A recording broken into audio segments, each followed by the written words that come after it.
बिस्मिल्लाहिर्रहमानिर्रहीम। कैसे हैं भैया आप लोग? रटना नहीं है, समझना है। Sindh textbook board first year chemistry states of matter solid, इसका पार्ट 26 करने जा रहे हैं हम। और इसके अंदर हम जो है वो शॉर्ट क्वेश्चंस और लॉन्ग क्वेश्चंस जो है वो देखेंगे।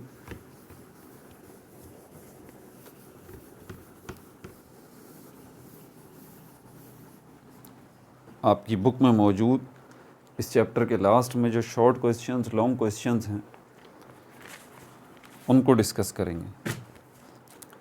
कॉपी पेंसिल ले लीजिए, लेक्चर को नोट करना और मुस्कुराते रहना है।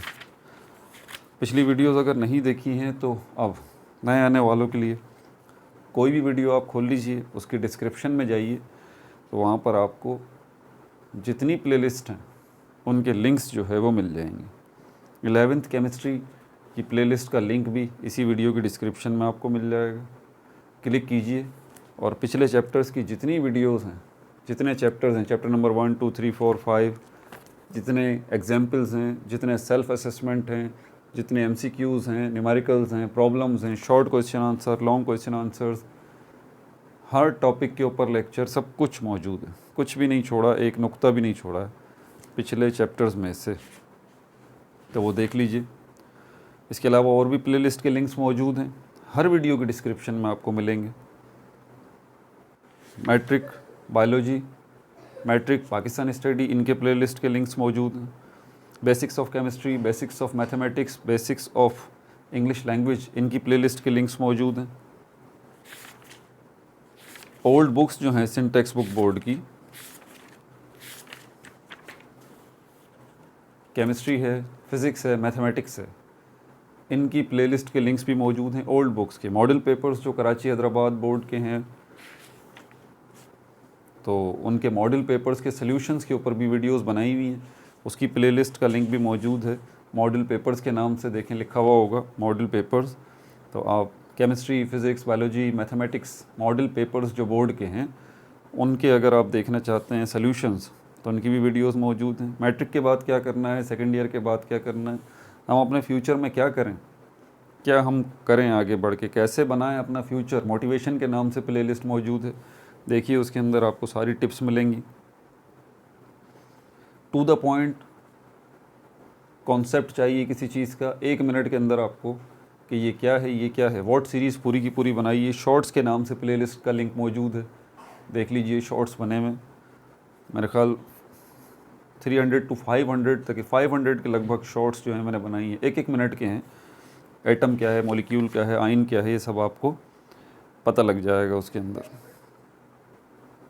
ठीक है भाई, अब चलते हैं पेज नंबर 139 खोल लीजिए, शॉर्ट क्वेश्चन आंसर्स। ठीक है, या PDF खोल लीजिए। मैं आपको बुक पीछे चैप्टर में मौजूद, वैसे तो सारे लेक्चर्स में बना चुका हूँ, लेकिन मैं आपको बता दूंगा शॉर्ट क्वेश्चन आंसर्स पहले देख लें। शॉर्ट क्वेश्चंस, शॉर्ट क्वेश्चंस जो हैं, इसमें क्वेश्चन नंबर 1 जो है, सबसे मुश्किल काम पता है क्या है, जो जिसकी तरफ आप स्टूडेंट्स ध्यान ही नहीं देते।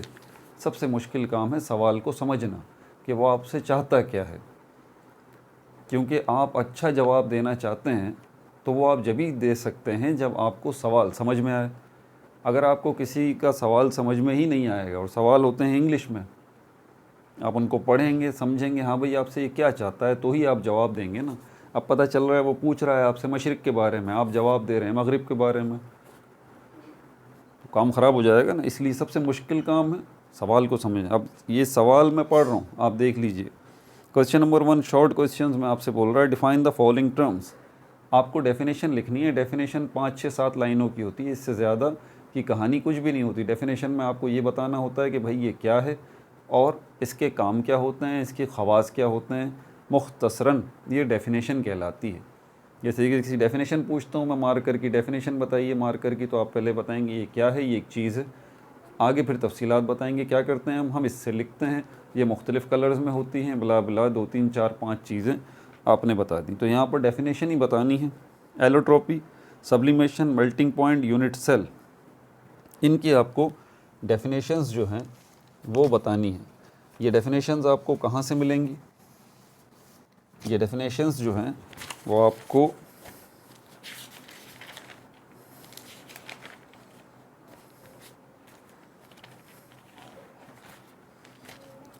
कितनी डेफिनेशन है इसके अंदर, ये मैंने पेज नंबर्स जो हैं मार्क आउट किए हैं, ठीक है, A B C D।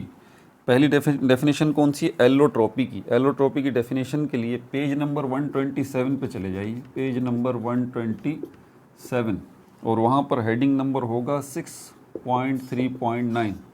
वहाँ पर आपको नज़र आ जाएगा एलोट्रॉपिक मॉडिफिकेशन, वहीं पर इसकी डेफिनेशन मौजूद है, ठीक है। उसके बाद दूसरी सब्लिमेशन की अगर डेफिनेशन चाहिए तो ये पेज नंबर 123 पर है, 123 के ऊपर जो है वो सब्लिमेशन की डेफिनेशन मौजूद है, ठीक है। मेल्टिंग पॉइंट की डेफिनेशन जो है ये सेल्फ है, ये मैं अभी आपको बता देता हूँ, वैसे मैं ये बता भी चुका हूँ। मेल्टिंग पॉइंट क्या होता है, मेल्टिंग पॉइंट टेम्परेचर होता है, ठीक है। कौन सा टेम्परेचर, वो टेम्परेचर जिसके ऊपर सॉलिड्स जो हैं वो मेल्ट होना शुरू करते हैं।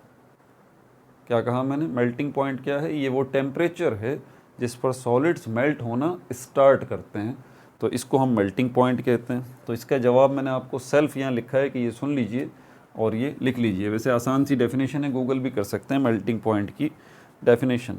अच्छा, उसके बाद हमारे पास चौथी जो डेफिनेशन है यूनिट सेल की, इसके लिए पेज नंबर 133 पे चले जाइए, पेज नंबर 133। वहाँ पर जो टॉपिक आपको मिलेगा हेडिंग का 6.5.1, 6.5.1 ये आपको हेडिंग मिलेगी, देख लीजिए, तो आपको यूनिट सेल की डेफिनेशन मिल जाएगी। क्वेश्चन नंबर 2 की तरफ चलते हैं। क्वेश्चन नंबर 2 में आपसे कह रहा है डिफाइन एन आइसोट्रॉपी। दो चीज़ें इसमें पूछ रहा है, एक तो एन आइसोट्रॉपी की डेफिनेशन पूछ रहा है, फिर आगे पूछ रहा है which type of solids have this property, किस किस्म के सॉलिड्स होते हैं जिनके पास ये प्रॉपर्टी होती है। तो इसके लिए आपको जाना पड़ेगा पेज नंबर 125 पे, पेज नंबर 125 पे। वहाँ पर जो टॉपिक मौजूद है 6.3.6, ठीक है भाई। तो ये एन आइसोट्रॉपी का टॉपिक आपको पेज नंबर 125 6.3.6 पे मिल जाएगा। क्वेश्चन नंबर 3 की तरफ आ जाइए। क्वेश्चन नंबर 3 में कह रहा है what is transition temperature. Transition temperature क्या होता है, एक्सप्लेन विद एग्जाम्पल्स, इसको तफसील से बताइए मिसालें देकर, ये इसका सवाल है। लेकिन ये याद रहे ये शॉर्ट क्वेश्चंस की हेडिंग के अंदर सवाल आया है, तो इसमें आपने 3, 4, 5 पेजेस नहीं लिख देने, बल्कि मुख्तसर 1 से 1.5 पेज के अंदर आपने इसको फाइनल कर देना है, ठीक है। तो ये कहाँ से मिलेगा आपको, क्वेश्चन नंबर 3 ये मिलेगा आपको पेज नंबर 127 पे, पेज नंबर 127 पे ये टॉपिक जो है वो मौजूद है। 6.3.9, 6.3.9 हेडिंग नंबर जो है 6.3.9 आप देख सकते हैं। उसके बाद क्वेश्चन नंबर 4 की तरफ आ जाएं। क्वेश्चन नंबर 4 जो है explain why diamond is not conductor of electricity and graphite is a conductor of electricity.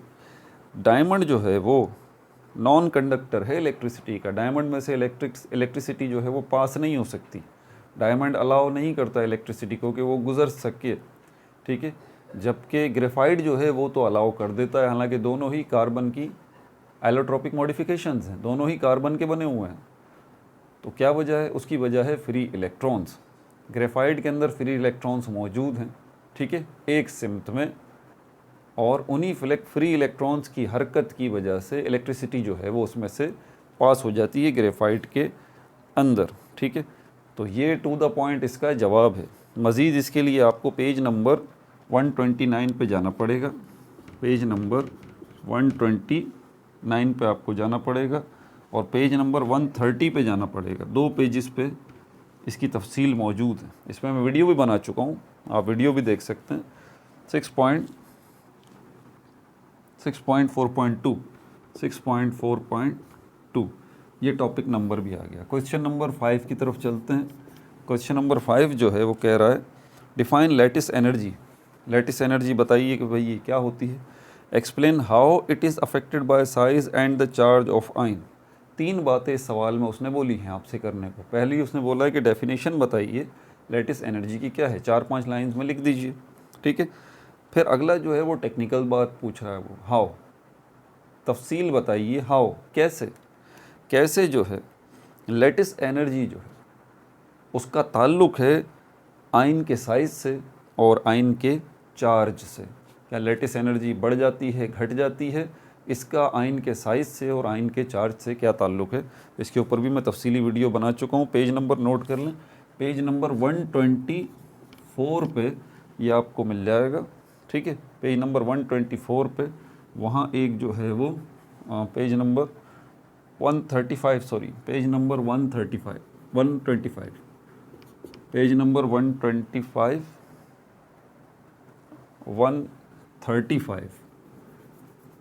I side issue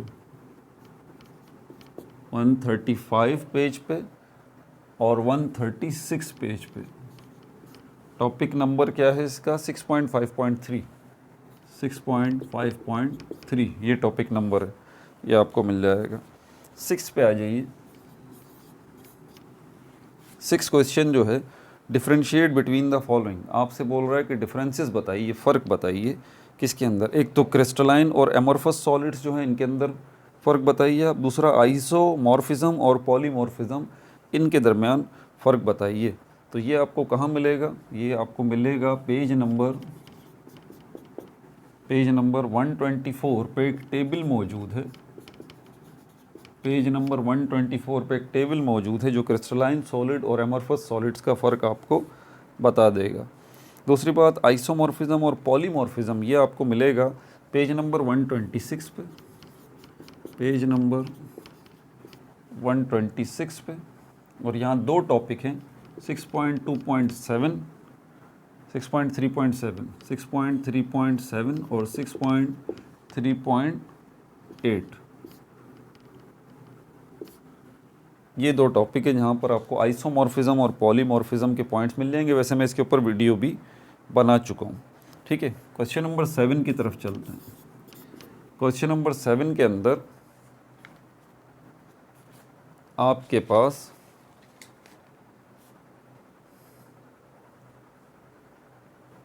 सवाल क्या है, पहले सवाल तो पढ़ें।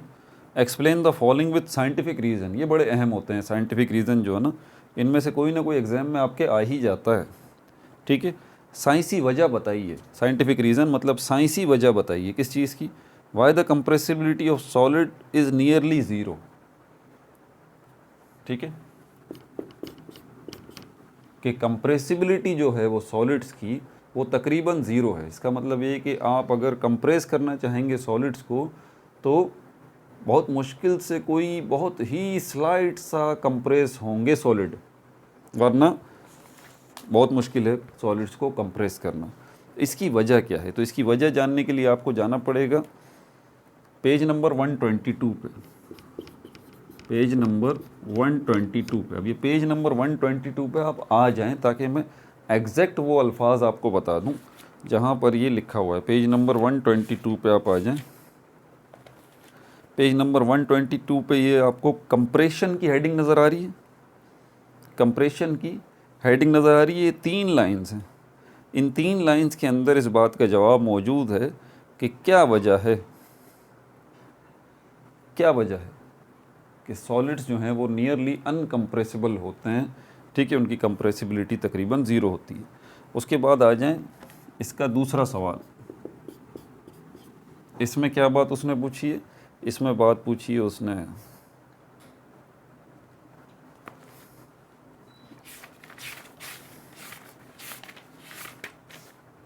Y some solids are sublime in nature, कुछ सॉलिड्स जो हैं वो सबलाइम होते हैं अपनी माहियत में, मतलब सब्लिमेशन का प्रोसेस उनके अंदर होता है। देखें तरतीब बनी हुई है, आप किसी सॉलिड को जब हीट करेंगे ना तो वो सॉलिड पहले लिक्विड में कन्वर्ट होगा, वो लिक्विड फिर गैस में कन्वर्ट होगा, ये तरतीब होती है। इसी तरह गैस को आप ठंडा करेंगे तो वो पहले लिक्विड बनेगा, मज़ीद ठंडा करेंगे वो लिक्विड तो सॉलिड बन जाएगा। लेकिन कुछ सॉलिड्स ऐसे होते हैं जिनको आप हीट अगर करेंगे तो वो लिक्विड फेज़ में गुजरने के बजाय डायरेक्ट गैशियस फेज़ में दाखिल हो जाएंगे, यानी कि वो सॉलिड से डायरेक्टली गैस बन जाएंगे। तो इसी को वो कह रहा है कि कुछ सॉलिड्स जो हैं वो सबलाइम हो जाते हैं, सब्लिमेशन का प्रोसेस शो करते हैं। ये जो प्रोसेस हुआ है ना डायरेक्टली कन्वर्जन का सॉलिड से गैस में, इसको हम सब्लिमेशन कहते हैं। तो यही सवाल पूछ रहा है कि भाई क्यों होता है ऐसा, कुछ सॉलिड्स क्यों सबलाइम होते हैं, क्यों सब्लिमेशन जो है वो दिखाते हैं। तो इसका जवाब आपको एग्जैक्ट जो है वो मिलेगा पेज नंबर 123 पे, पेज नंबर 123 के ऊपर इसका जवाब मौजूद है। सेकंड पैरा जो सेकंड पैराग्राफ है वहाँ पर पेज नंबर 123 पे आ जाएं। आपको यहाँ पर सब्लिमेशन की हेडिंग नज़र आ रही है बिल्कुल टॉप पे, और इसका सेकंड पैराग्राफ शुरू हो रहा है in term of kinetic theory. In term of kinetic theory यहाँ से शुरू हो रहा है।